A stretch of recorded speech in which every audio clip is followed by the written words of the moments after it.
Bonjour à tous les amis, c'est Solotech, j'espère vraiment que vous allez bien. Aujourd'hui dans cette vidéo, j'ai acheté le PC gamer le moins cher d'Amazon. On va donc aujourd'hui le déballer, le tester, je vais vous détailler sa configuration, ensuite on ira en jeu pour voir si ce PC gamer le moins cher d'Amazon fait tourner des jeux ou pas. Et du coup en fin de vidéo, on verra si au final ce PC gamer là est cool ou pas. Le voici donc sur Amazon, le PC gamer que j'ai acheté. C'est un PC gamer de la marque Nitro PC. Il faisait partie des PC gamers Amazon les moins chers. Voilà, ils étaient vraiment pas chers sur Amazon. Donc celui-ci est à moins de 500 €, 499 € et 21 centimes. Voilà, je l'ai acheté, je l'ai reçu. Il est juste ici. Dans quelques instants, on va le déballer. Je vais bien sûr vous détailler sa configuration. On va un peu voir si c'est de la qualité ou pas. Parce que pour ce prix-là, est-ce qu'on va pouvoir faire tourner des jeux hein? Et est-ce que le PC, son boîtier, ses composants, est-ce que c'est de la qualité? On va voir ça tout de suite. Mais avant, bien sûr, tu n'oublies pas de mettre ton meilleur like, ton meilleur commentaire et tu t'abonnes à la chaîne, c'est entièrement gratuit. Ok,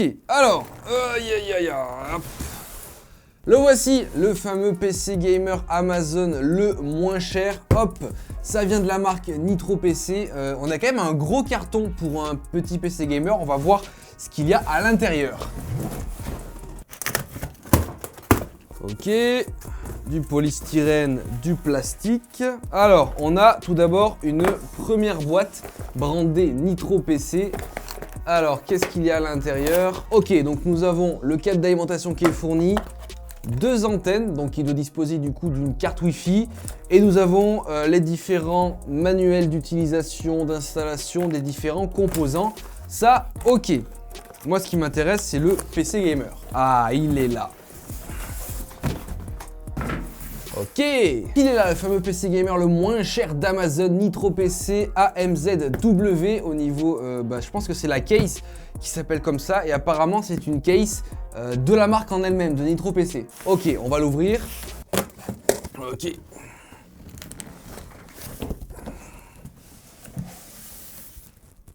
Ah ouais! Ah ouais, d'accord.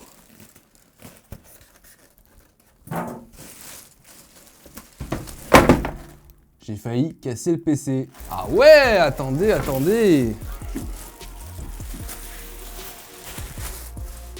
Regardez-moi ce fameux PC gamer Amazon le moins cher. Il est joli. Attendez, on va le brancher et l'allumer. Ok, alors voyons voir ce qu'il donne. Oh! Ah ouais, il est vraiment joli ce PC gamer. Pour 500 €, franchement, je vais vous détailler sa configuration dans quelques instants. Le boîtier est juste magnifique. Mais les amis, juste avant ça, cette vidéo est sponsorisée par Ecovacs. Ils m'ont donc envoyé leur tout nouveau modèle de robot aspirateur, le D-Bot T9 Ivy. Il dispose donc d'une intelligence artificielle améliorée, la Ivy 2.0, d'une caméra haute résolution avec micro intégré et de nouvelles brosses, ce qui en fait le robot aspirateur intelligent par excellence. Fini le ménage, ça, on en a tous marre. Donc achetez-le. Concernant la technologie Ivy améliorée, elle permet d'éviter avec facilité les obstacles et cartographier avec plus de précision votre domicile. La caméra vous permet également de garder un œil sur votre animal de compagnie et de vérifier que tout va bien en votre absence. Le micro intégré vous permet également de communiquer avec les individus à proximité de votre D-Bot T9 Ivy. C'est un produit vraiment efficace, ses brosses anti-enchevêtrement expulsent automatiquement câbles et cheveux longs pour faciliter la maintenance de votre D-Bot. Sa capacité d'aspiration a été améliorée et son système de lavage breveté ne laisse aucune particule ni tache sur son passage. Enfin, vous pourrez avoir en option une station d'auto-vidage vraiment pratique. Vous avez donc les amis en description le lien de ce robot aspirateur, le D-Bot T9 Ivy. C'est un produit vraiment formidable, surtout si vous êtes comme moi et que vous en avez absolument marre de faire le ménage. Moi, ça fait déjà plusieurs années que j'ai des robots aspirateurs à la maison, donc vraiment celui-ci va venir compléter ma collection. Donc voilà, lien en première ligne de description. Merci à eux d'avoir sponsorisé la vidéo et n'hésitez pas à aller voir ça. Ok, donc on revient sur le Nitro PC. Donc déjà, on va parler du boîtier. Je sais pas qu'est-ce que vous en pensez, mais on est sur un très joli boîtier. Au niveau de la matière, franchement, c'est du métal. Voilà, bon, alors ça a l'air du métal d'être assez fin, mais ça va. Au niveau de la vitre, ouais, c'est du verre, donc pour 500 balles, on a un assez joli boîtier avec à l'avant, il me semble, des LED.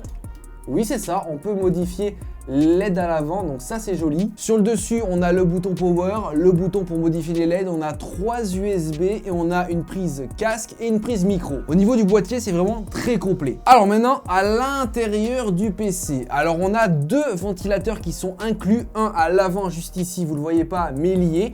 Et le même à l'arrière, ils sont tous les deux rétro-éclairés en bleu. Donc ça c'est cool qu'il y ait 2 ventilos parce que tu as celui de l'avant qui ramène l'air frais et celui de l'arrière qui expulse l'air chaud. C'est assez rare de trouver une aussi bonne aération ou autant de ventilos dans une config, dans un PC gamer aussi peu cher entre guillemets, parce qu'en général pour baisser le tarif, bien sûr ils mettent un seul ventilo, même des fois ils en mettent pas du tout. Ce que je remarque aussi avant de vous détailler sa configuration, c'est que on n'a pas le ventirad d'origine du processeur, on a un ventirad qui a l'air d'être de la marque il me semble, parce que je crois que c'est le logo Nitro PC qu'il y a au centre du ventilo. Alors il n'est pas rétroéclairé, par contre il est vraiment immense, donc au niveau du refroidissement je pense qu'il sera bien mieux par rapport à s'ils avaient gardé le ventirad d'origine du processeur. Donc là franchement très bon point.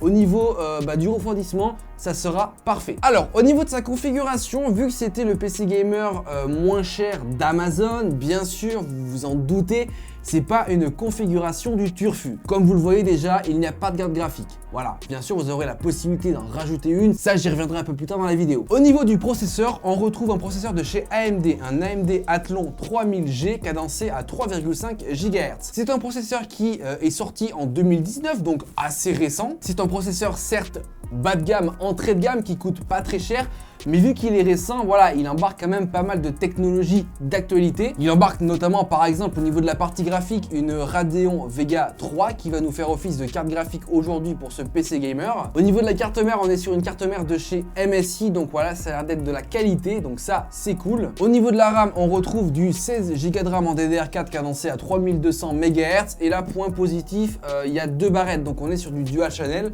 2 x 8 Go. Ça c'est bien plus optimisé pour un PC, et j'ai encore une fois rarement vu des PC gamers dans ces prix là disposant d'un dual channel. D'habitude ça coûte moins cher de mettre une seule barrette de 16 Go. Donc ça, très bon point pour Nitro PC, parce que même si la configuration n'est pas insane, eh ben les composants sont de qualité et optimisés pour être de qualité. Enfin, niveau stockage, on a un HDD de 1 Tera, donc là il est caché, mais bon, on a directement 1 Tera en HDD de stockage. Point important, c'est qu'on a la possibilité de rajouter un SSD format M2 sur la carte mère, donc ça peut être sympathique si vous souhaitez évoluer avec ce PC là. Garder le Tera de stockage pour le stockage et mettre un M2 sur la carte mère, là où vous pouvez installer par exemple votre Windows, etc. Il y a, comme je l'avais pressenti, une carte Wi-Fi de la marque Asus, donc ça intéressant, c'est cool, t'as pas à avoir un câble Ethernet, tu branches directement ton PC en Wi-Fi à ta box. Et là, c'est un peu tout, parce que comme je t'ai dit, il n'y a pas de carte graphique, tu auras la possibilité d'en mettre une, t'as un port PCI Express pour en mettre une, je te conseille bien sûr d'en acheter une, ainsi que d'acheter un SSD M2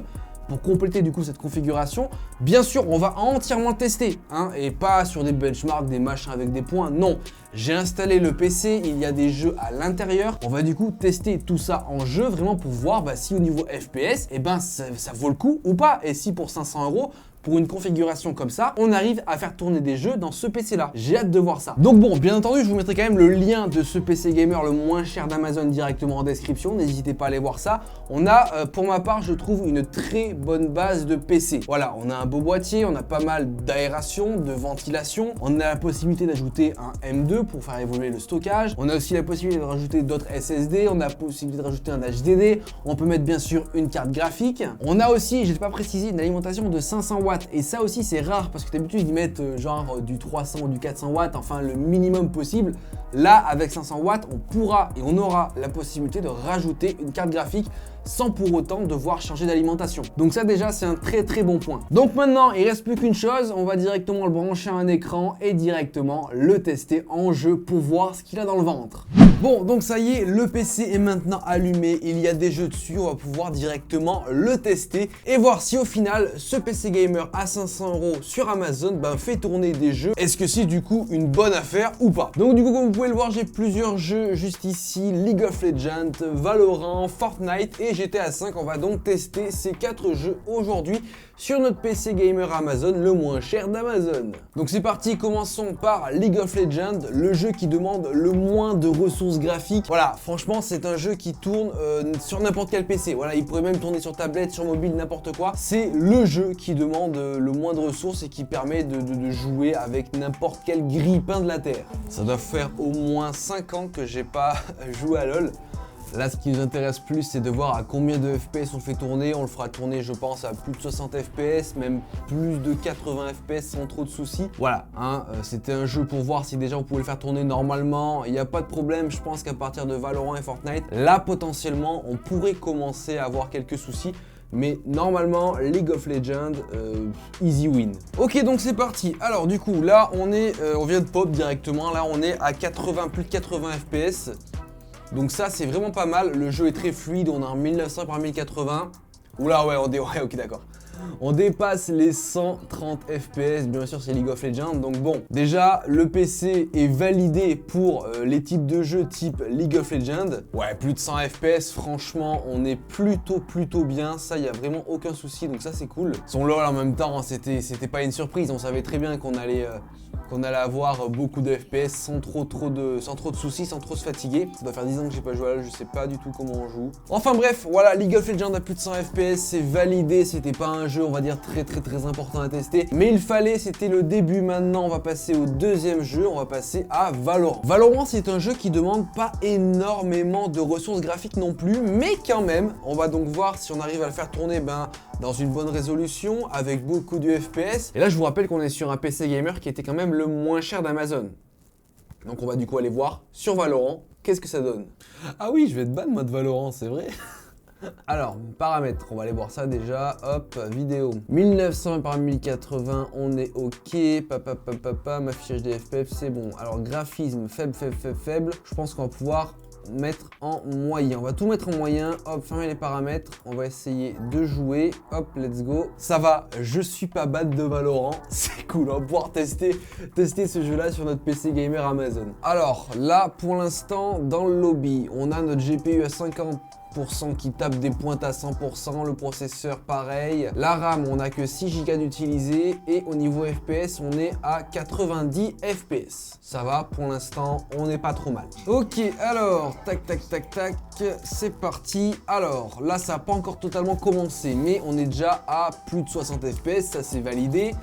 Plus de 70 FPS, là aussi c'est validé, donc c'est déjà pas mal. Bon, certes, Valorant, c'est un jeu qui ne demande pas énormément de ressources, donc je me dis que si là, on est en dessous des 80 FPS, est-ce que Fortnite et GTA V vont passer? Mais pour l'instant, ça reste correct, je suis pas extrêmement déçu. Voilà, on est à 80 FPS et on est en moyen. Par contre, on est en moyen, donc si on descend en faible, on pourra taper les 100 FPS sans trop de soucis. Voilà, donc déjà, là, c'est validé pour le moyen.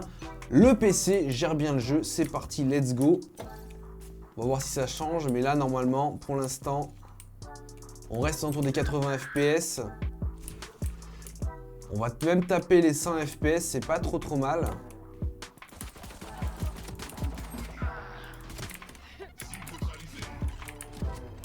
Ah, lui là, il est où? Ah, j'ai fait un kill, pas deux. Ouais, c'est bien ça, on reste aux alentours, on reste sur les alentours des 80-90 FPS, on tape même de temps en temps les 100, donc ça c'est cool. Le jeu est fluide en tout cas, le jeu est vraiment fluide, le PC ne bronche pas et même au niveau de l'aération, il a pas l'air de trop souffrir quoi. Pour l'instant, franchement, ça a l'air d'être assez correct.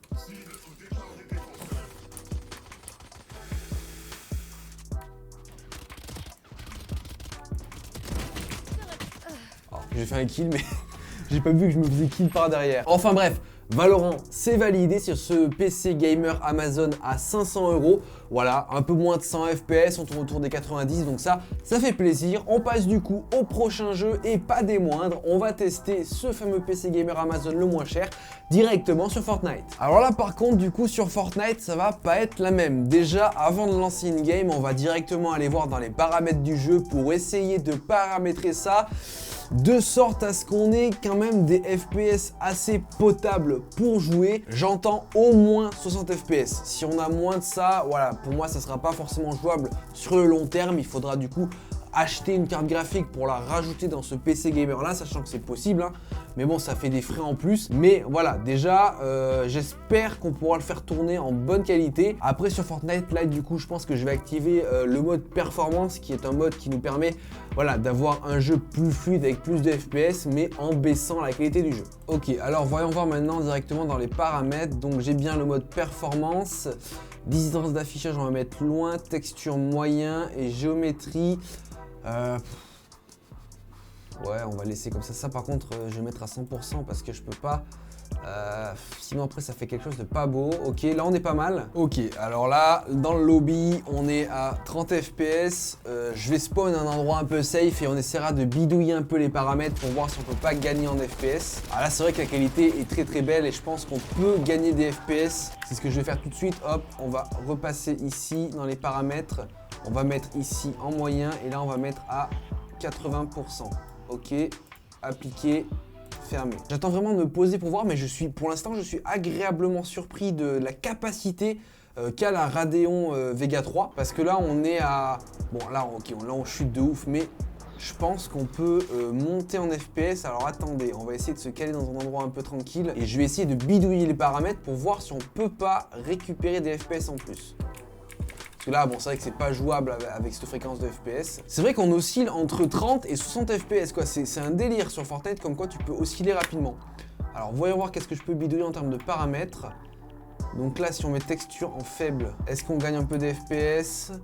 On gagne un peu de FPS, de stabilité. Si on met par exemple les paramètres, hop, genre en moyen. Ok, là on monte un peu plus, c'est un peu plus jouable. On est à plus de 40 FPS et je pense qu'on peut gagner encore 2-3 FPS supplémentaires. Ah non, on tape même les 60 FPS. Ok, jusque là c'est jouable et le jeu n'est pas trop dégueulasse, tu vois, ça reste... on va dire correct. Alors, voyons voir. Qu'est-ce qu'on peut modifier? Ça, si on baisse un petit peu, le jeu est encore potable et on est à... Ouais, on tape les 60 FPS, 50 FPS, donc c'est pas mal, franchement. Alors, je vais pas dire que c'est forcément jouable dans le sens où vous pourrez tenir plusieurs mois, plusieurs années en jouant comme ça, non. Mais peut-être que si vous voulez éventuellement y jouer pendant 1 ou 2 mois et ensuite investir dans une carte graphique, ça sera vraiment possible. Mais je vous dis, ça sera vraiment possible, clairement. Franchement, je suis agréablement surpris de ce PC-là, de ce qu'il rend sur Fortnite, parce que je ne m'attendais pas du tout à ce qu'il rende autant de FPS. C'est une dinguerie, je suis vraiment agréablement surpris. Là, on tape même les 80-90 FPS, c'est vraiment cool. Je vais dire que Fortnite est validé sur ce PC gamer Amazon à 500 €, même si je pense que c'est pas forcément jouable sur le long terme. Mais comme PC d'appoint, comme config d'appoint, si vous voulez l'utiliser de manière d'appoint pendant 1 ou 2 mois ou quelques semaines, avant d'acheter par exemple une carte graphique en plus, c'est fortement jouable. Donc Fortnite validé sur ce PC gamer Amazon, le moins cher d'Amazon à 500 €. Maintenant, on passe au dernier jeu et pas des moindres, GTA 5. Là, j'ai vraiment peur. Bon alors du coup, sur GTA 5, on va aller voir dans les diverses graphismes combien on est, normal. Ok, c'est parti, on lance le test benchmark qui est directement dans le jeu GTA 5. Alors franchement, si GTA 5 tourne avec de bonnes FPS, le PC est clairement validé de ouf. Ok, alors c'est parti. Alors là, on commence avec peu de FPS, 30 FPS, c'est pas oufissime. Sachant qu'on est en 1900 par 1080, là on a 37, 36. On aurait pu mettre, je pense, des paramètres un peu plus faibles que ça. Pour l'instant, voilà, c'est pas trop validé. Je m'en doutais un peu pour GTA 5, qui est un jeu qui demande un peu plus de ressources. Et là, le faire tourner avec seulement la partie graphique du processeur, c'est un peu galère. Même si il tourne, voilà, à un peu plus de 30 FPS. Ok, bon, là, on monte au-dessus des 40, même si, bon, ouais, 42, 43, 44 FPS, c'est pas trop mal pour juste une partie graphique de processeur. Voilà, en même temps, hein, ce Athlon 3000G, il est pas si dégueulasse que ça. Et il coûte pas cher du tout. Et ça, couplé à une carte graphique, c'est vrai que ça peut être beaucoup mieux. Mais déjà, je suis surpris quand même qu'on soit au-dessus des 40 FPS. Seulement avec le processeur, quoi. Ok, non, ouais, on va rester aux alentours des 40, on va s'arrêter là-dessus sur GTA 5, qui est pour moi pas validé sur ce PC gamer le moins cher d'Amazon. En tout cas, le PC en l'état, là, non, c'est pas validé, moins de 40 FPS, c'est pas trop jouable. Après, peut-être qu'en mettant, par exemple, en 720p ou avec des paramètres graphiques faibles, on arriverait à taper 60 FPS et du coup là, ça serait jouable. Mais comme ça, non, pas possible.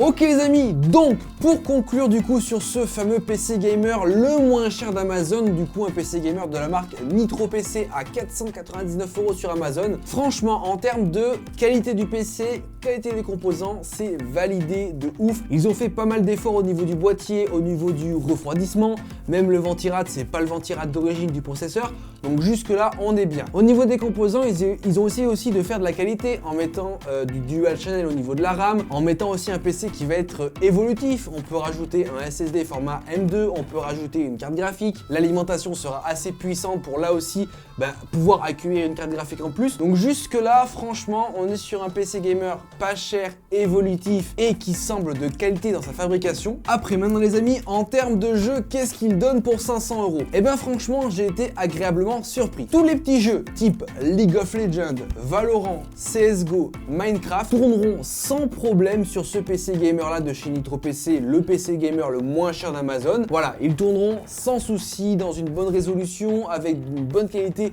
au niveau des graphismes et surtout avec de bonnes FPS. Ensuite, des jeux style Fortnite, et ben écoutez, franchement, même si c'est pas forcément, on va dire, jouable sur le long terme, et ben ça fait tourner.